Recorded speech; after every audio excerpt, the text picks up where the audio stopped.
Miss হবে না আপনার পছন্দের টিভি শো। দেখুন জি5 অ্যাপে একদম ফ্রি। মিলর্ড, আজ আদালতে আরও একবার বিপাশা মিত্রকে আমি সাক্ষ্য গ্রহণের জন্য ডেকে নিতে চাই, আপনার অনুমতির অপেক্ষায়। আপনি ডাকতে পারেন। বিপাশা মিত্র হাজির হো।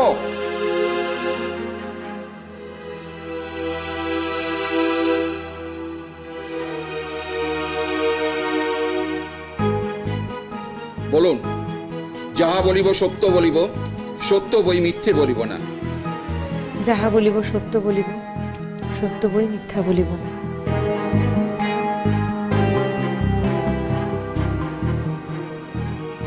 আপনার নাম? বিপাশা মিত্র। কোথায় থাকেন আপনি? আমি শিমুলদের পাড়াতেই থাকি। ওদের বাড়ির ঠিক দুটো বাড়ি পরে, 2/30 চণ্ডীতলা লেন। বেশ। শিমুল দেবীকে আপনি কতদিন ধরে চেনেন? ও যবে থেকে এখানে বিয়ে হয়ে এলো আমাদের পাড়ায়, বিয়ের দিন থেকেই চিনি। Objection your honour. বলছি, পাড়ায় কোনো বউ নতুন এলে আমরা সবাই তাকে দেখি স্যার, কিন্তু একদিনে কি কাউকে চেনা যায়? স্যার, আমরা এখানে কোনো আধ্যাত্মিক আলোচনা করতে আসিনি বা দর্শন নিয়ে কথা বলতে বসিনি। চেনা মানে পরিচয়ের কথাই আমি বলতে চেয়েছি। আপনি কথার মাঝখানে কথা বলবেন না। আপনি সাক্ষ্য গ্রহণে কোনো বাধা সৃষ্টি করবেন না অনির্বাণ বাবু। Okay sir, I am sorry. Bipasha Devi, আপনার সঙ্গে শিমুলের সম্পর্কটা কিরকম আরেকবার যদি একটু বলেন। শিমুল আমার বন্ধু, খুব বন্ধু। ছোট বোনের মতো ওকে ভালোবাসি। আমি তো একজন গৃহবধূ। কতটা সখ্যতা বা বন্ধুত্ব থাকলে ঘর সংসার সবকিছু ফেলে রেখে, ঘরের কাজকর্ম ফেলে রেখে দিনের পর দিন এই আদালতে এসে বসে রয়েছি শুধুমাত্র বিচারক মহাশয় কি জাজমেন্ট দিচ্ছেন শিমুলের পক্ষে বা বিপক্ষে জানার জন্য। এটা থেকেই নিশ্চয়ই আপনারা অনুমান করতে পারছেন যে শিমুল আমার কতটা বড় বন্ধু। বেশ। বিপাশা দেবী, আমরা শুনেছি শিমুল দেবীকে পরাগ ব্যানার্জি খুবই নিগ্রহ করতেন। এই ব্যাপারে আপনি কি জানেন? খুব অত্যাচার করত। এমন ধরনের অত্যাচার দিনের পর দিন করেছে, ওটা শিমুল বলেই এতদিন ওই বাড়িতে ছিল এই মানুষগুলোর সঙ্গে। আমরা কেউ হলে পারতাম না, একদম পারতাম না।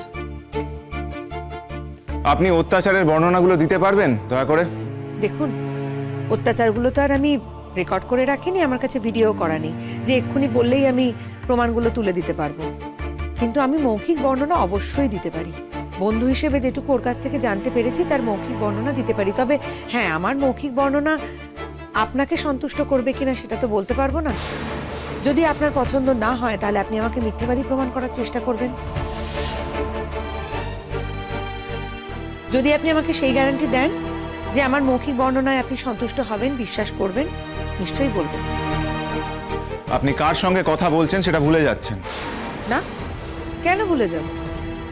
আপনি বিপক্ষীয় লয়ার অনির্বাণ সেন, ভুলে যাওয়ার তো কোনো প্রশ্নই উঠছে না। আপনি বড্ড বেশি কথা বলছেন। স্যার, আমার সাক্ষীকে এভাবে অপমান করার কি অধিকার আছে ওনার কোনো? সাক্ষ্য গ্রহণ আমি করছিলাম। স্যার, আইনের নিয়ম অনুসারে আমার যদি মনে হয় যে আমি ওনাকে প্রশ্ন করব, তাহলে একবার নয় আমি 1000 বার প্রশ্ন করতে পারি।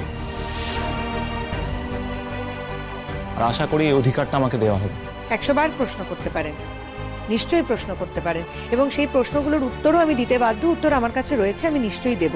কিন্তু আমার উত্তরগুলো যদি আপনার কাছে বিশ্বাসযোগ্য মনে না হয় তখন সেটা তো আমারও খারাপ লাগতে পারে, আর সেই খারাপ লাগাটার কথা আমিও জানাতে পারি। আপনাকে যা জিজ্ঞেস করা হচ্ছে আপনি তার উত্তর দিন। Thank you sir. বলুন, আপনি ঠিক কী ধরনের অত্যাচার প্রত্যক্ষ করেছেন? দেখুন, শিমুল ব্যানার্জির ওপর তার স্বামী পরাগ ব্যানার্জি রাত্রিবেলা সহবাস করাকালীন যা যা অত্যাচার দিনের পর দিন ধরে চালিয়েছেন সেগুলোর সাক্ষী তো আর আমি থাকতে পারিনি। আমি কেন, কেউই থাকতে পারেনি, সম্ভব না। কিন্তু পরদিন শিমুলের চোখ মুখ, শিমুলের এক্সপ্রেশন, ওর মানসিক যন্ত্রণা, এই সবটা দেখে মেয়ে হিসেবে খানিকটা তো কানেক্ট করতে পেরেছি। একটা মেয়ে হয়ে ওর যন্ত্রণার কথাটা তো বুঝতে পেরেছি। এটুকু আমাকে অনেকটা বুঝিয়ে দিয়েছে স্যার। আর হ্যাঁ, শিমুলকে যে বিষ খাইয়ে মেরে ফেলার চেষ্টা করা হয়েছিল সেটা সবাই জানে। আপনার কাছে কোনো প্রমাণ আছে? বলুন, কোনো প্রমাণ আছে? যা জনগণ জানে বা অন্যান্য শর্ত দ্বারা প্রমাণিত তাকে বলা হয় সার্কামস্ট্যান্সিয়াল এভিডেন্স।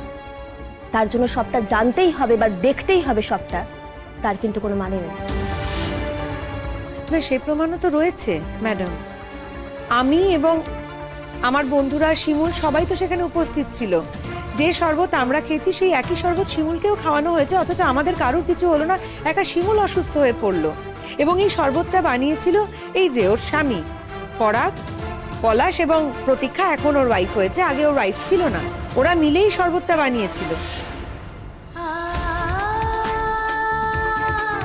তারপরে ওকে যখন হসপিটালে নিয়ে যাওয়া হয় তখন দেখা যায় যে ওর শরীরে বিষ রয়েছে এবং সেই বিষ বেরও করা হয়। ডাক্তাররা জানেন। সেই সব তথ্য প্রমাণ তো ম্যাডাম আশা করছি আপনার কাছে সবই রয়েছে। স্যার, হসপিটালে কিছু কাগজপত্র রয়েছে এর মধ্যে আরো, সেটা আমি প্রমাণ হিসেবে দিতে চাই।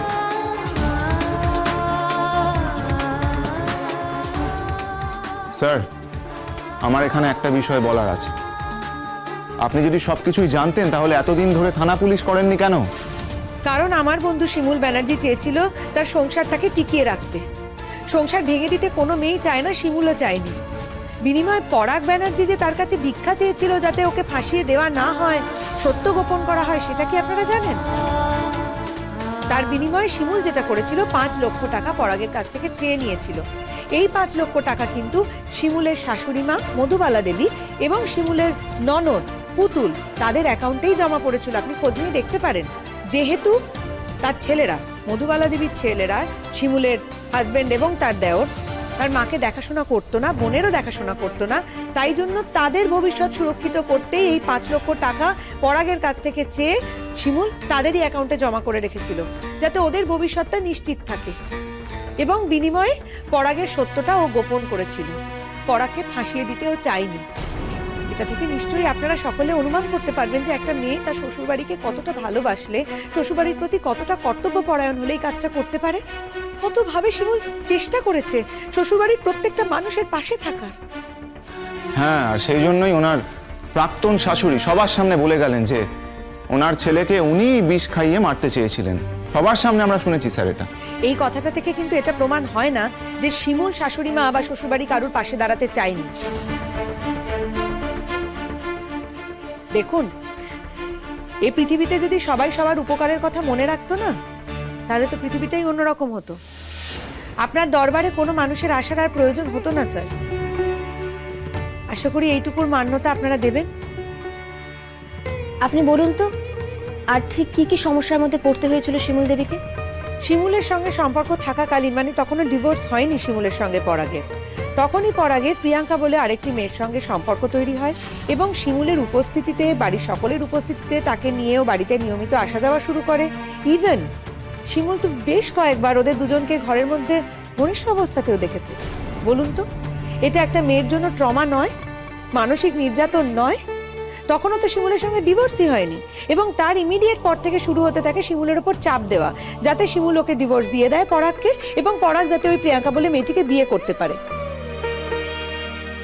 জি5 ডাউনলোড করুন আর সব এপিসোড দেখুন একদম ফ্রি।